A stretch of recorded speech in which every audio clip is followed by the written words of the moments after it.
As the old quip goes, the hardest thing to predict is the future. Right? Our purpose here is not to predict the outcomes of the recent attack on Iran, nor Iran's retaliatory strikes in Israel, nor to evaluate the points of view of Americans or Europeans or Israelis or residents of Gaza or leaders in Egypt or Iran or Saudi Arabia, etc., etc. No, our goal is to take a step back and to look at some key passages of Scripture so we can gain a long view of God's purposes for our Jewish people and for the world. Doing this will help us gain perspective and peace as we live through this confusing moment of history. Again, how can a specifically Messianic Jewish view help us during this precarious moment in history? Well, we can begin by asking, what can be the results of minimizing the value of the big picture taught in Scripture, while living only at the snapshot of the current moment? What's the problem with that? Well, there's a number of problems. One, arguments with no definitive conclusions, everyone fighting with each other about these kinds of specifics. Miscalculation in our understanding due to the rapidly changing situations that are occurring. You find a week later, things look very different than they did a week before. Have you noticed that before? I bet you have. Misplaced faith in public opinion shapers, leading to disillusionment and a lot of anxiety and sometimes even broken relationships. But what is the positive value of living with the big picture in mind? Well, first, let's admit that our understanding of the current moment is often distorted, at least to some extent, by the limitations of our abilities to get behind the scenes, to see more than just the threads of the tapestry. Instead, we want to see as much as possible God's beautiful tapestry as much as it has been revealed, but not just settle for a few disparate threads.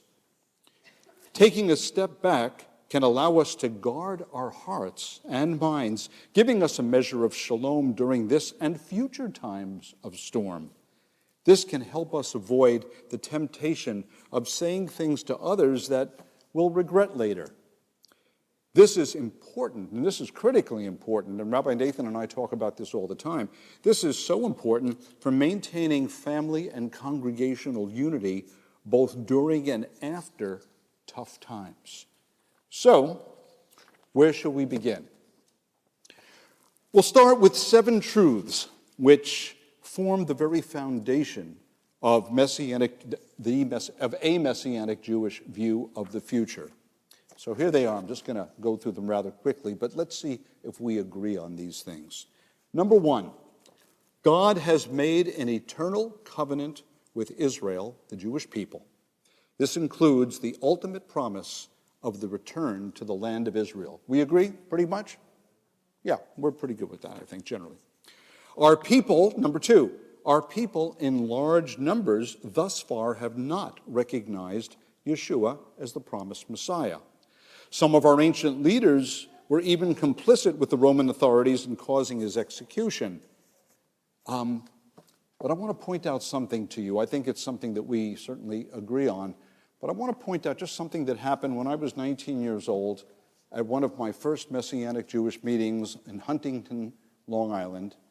And we were at Claire's house, Claire and Ben, elderly Messianic Jewish couple, served the best pastries this side of the Massachusetts border, just wonderful. But the teacher, there was a teacher I only heard back then, his name was Marty, I don't know his last name, and he pointed out something so important. He pointed out that, at this very dark, profoundly dark moment of human and Jewish history, when Yeshua was unjustly executed after doing only good, and we know that the story, that God didn't allow his Jewish people to actually do it. He protected us from actually being directly involved at that horrible moment. And I think that Marty was right in that this was a tremendous grace, a tremendous mercy to us as a people, that he didn't allow us to participate directly in what had occurred on that terrible Friday. Okay, we agree basically on what we said so far? We're good? Okay, good. Next, God's covenant promise to our people includes our national reevaluation of who Yeshua really is. How are we with that? Good? Yeah, I think so.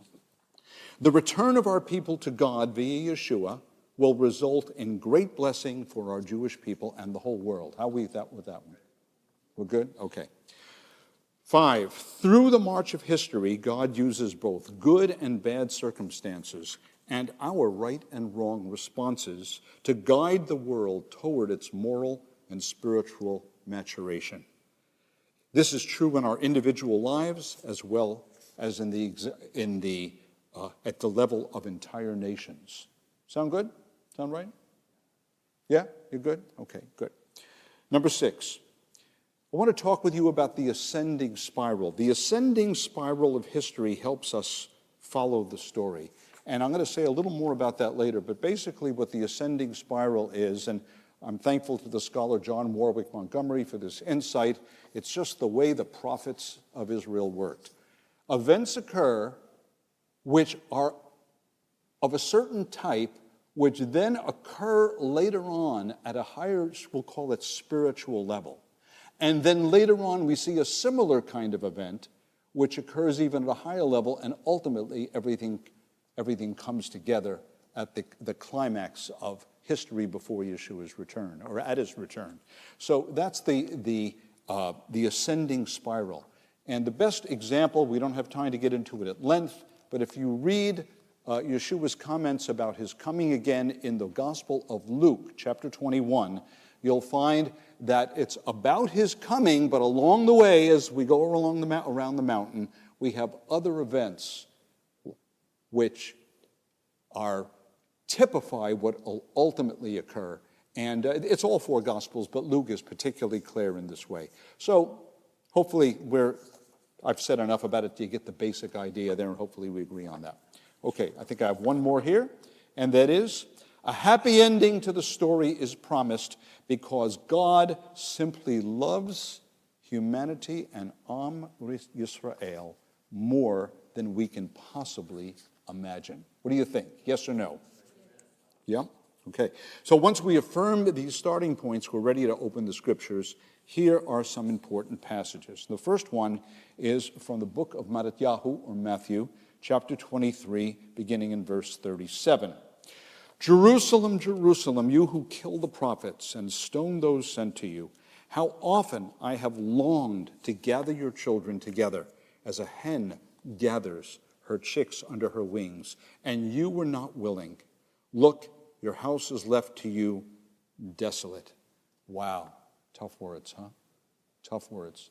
But important because we see the heart of Messiah for Israel. To me, that is the most important thing about this passage. It's not just him harshly judging.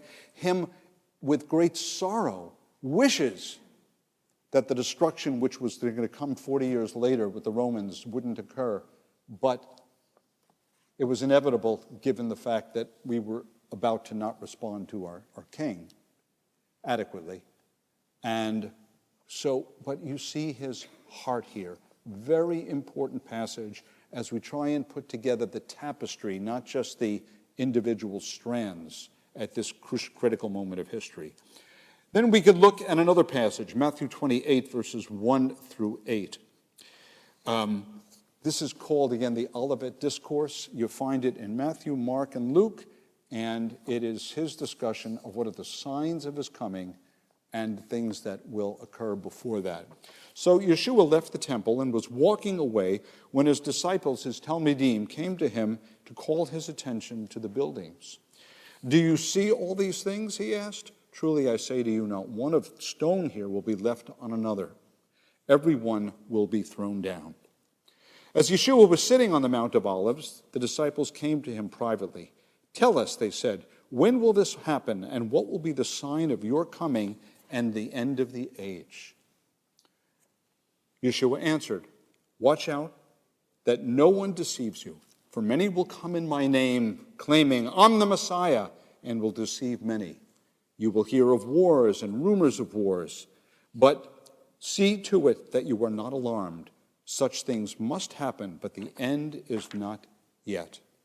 Nation will come against nation, kingdom against kingdom. There will be famines and earthquakes in various places. All these are the beginning of birth pangs.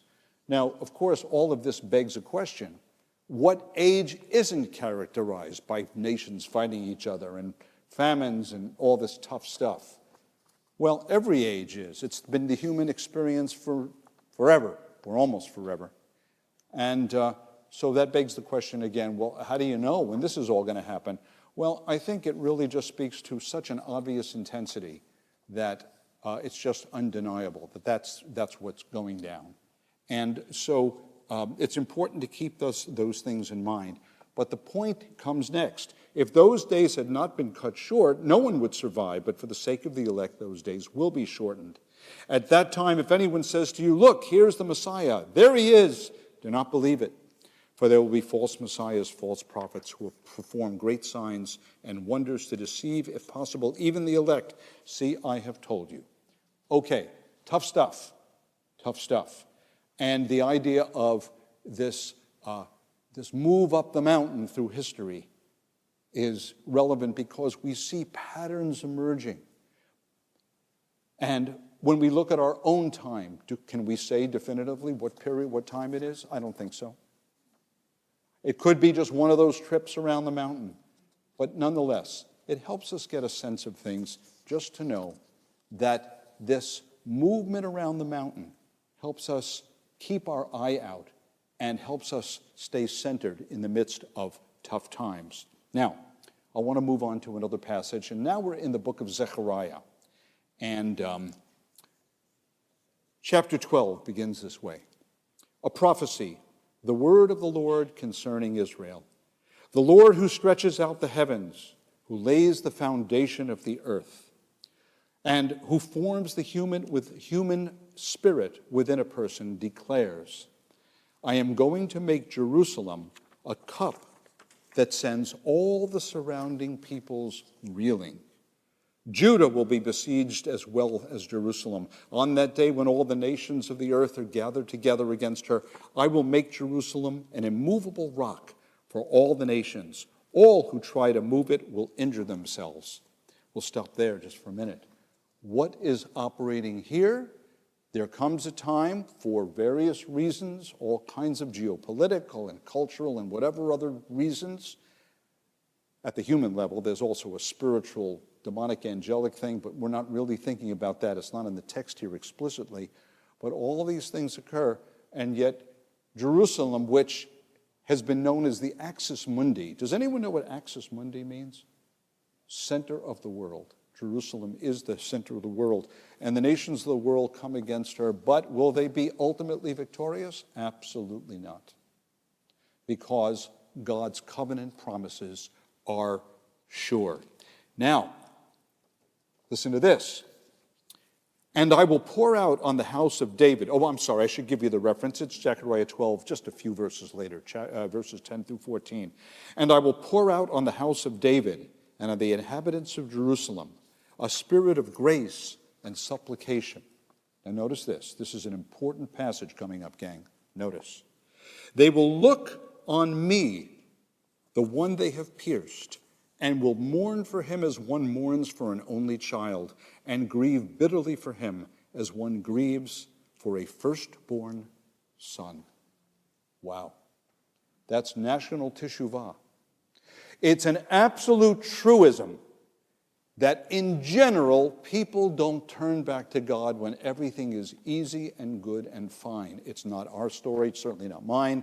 Maybe some of you, it is your story. You were just so moved by the objective truth of Yeshua and your gratitude to God for his blessings that you turned to him. Or, of course, you may have grown up in a believing home, and that's terrific. That's the way it should be, and you have followed the Lord. But for many, and for the great national and international turning, it requires some very tough stuff. And here we have it, and here we have the nations attacking Israel, and it's tough. And we run out of options, and we have nowhere to go except to the one who loved us and loves us. And so, as a nation, we turn. We're talking not about this moment per se. We're talking about the grand arch of the story. And knowing that, we will have a measure of confidence and to know what we can know and not declaim on what we don't know as we live through this tough moment. Listen to Zechariah 13:1. It's the next chapter. On that day, a fountain will be opened to the house of David and to the inhabitants of Jerusalem to cleanse them from sin and iniquity. The great national atonement. You want to talk about a picture? This is the ultimate expression around the mountain of Yom Kippur. That's what this is about. The ultimate expression of Yeshua and our people united once for all, and the nations ultimately being defeated because of their anti-Semitism and their hatred of, demonically inspired hatred of Israel. The city will be captured, the passage goes on to say. So initially it's not so great. The city will be captured, the houses ransacked, women raped. Half of the city will go to exile, but the rest of the people will not be taken out of the city. And then the Lord will go and fight against those nations as one fights on the day of battle. And on that day, get this amazing passage. On that day, his feet will stand on the Mount of Olives. Where is the Mount of Olives? Paraguay? Brazil? Bristol? No, that's right. That's exactly right. Now, we're coming to the end of our series of passages and near the end of our message. But there's Acts chapter 1, verses 5 through 10, which we need to take a look at. Let me just give you the context. Yeshua has risen from the dead. The book of Acts is the second volume of Luke wrote Luke, and then he wrote Acts, what happened, and Acts is the story of what happened after Yeshua's resurrection, beginning in Jerusalem. And this is an amazing passage. So here we have Yeshua gathered with his followers. They've come to really believe it is him. He has risen from the dead. That's not an issue anymore. Initially it was, because their minds couldn't conceive what God had planned in terms of the resurrection of Yeshua. But here they are. Okay, verse 6. Then they gathered around him and asked, Lord, are you at this time going to restore the kingdom to Israel? Love that. They don't say, in other words, they're still thinking Jewishly. There's nothing that occurred to that point that would at all alienate them from what they understood for God, of God's purposes for Am Yisrael. They're just asking, Lord, after all this, you're resurrected. Is now going to be the moment? Are you going to walk into Jerusalem and get rid of the bad guys and establish us? Very reasonable and very Jewish question. But notice Yeshua's answer. Then they gathered, he said to them, it is not for you to know the times or dates the Father has set by his own authority. Wow. It's not for you to know. Well, if it's not for them to know, it's not for us to know either. Okay. But you will receive power when the Ruach HaKodesh comes on you, and you will be my witnesses in Jerusalem, Judea, Samaria, and to the ends of the earth. Certain things had to happen because God's love is not limited to Am Yisrael. His love is intended, teshuvah is intended, blessing is intended for the whole created order, especially for those made in his image, people. And so our job, the job of the apostles, to reach out, and that they did. Okay, now notice this. And he said this. After he said this, he was taken up before them, before their very eyes, and a cloud hid them in their sight. This is a miracle.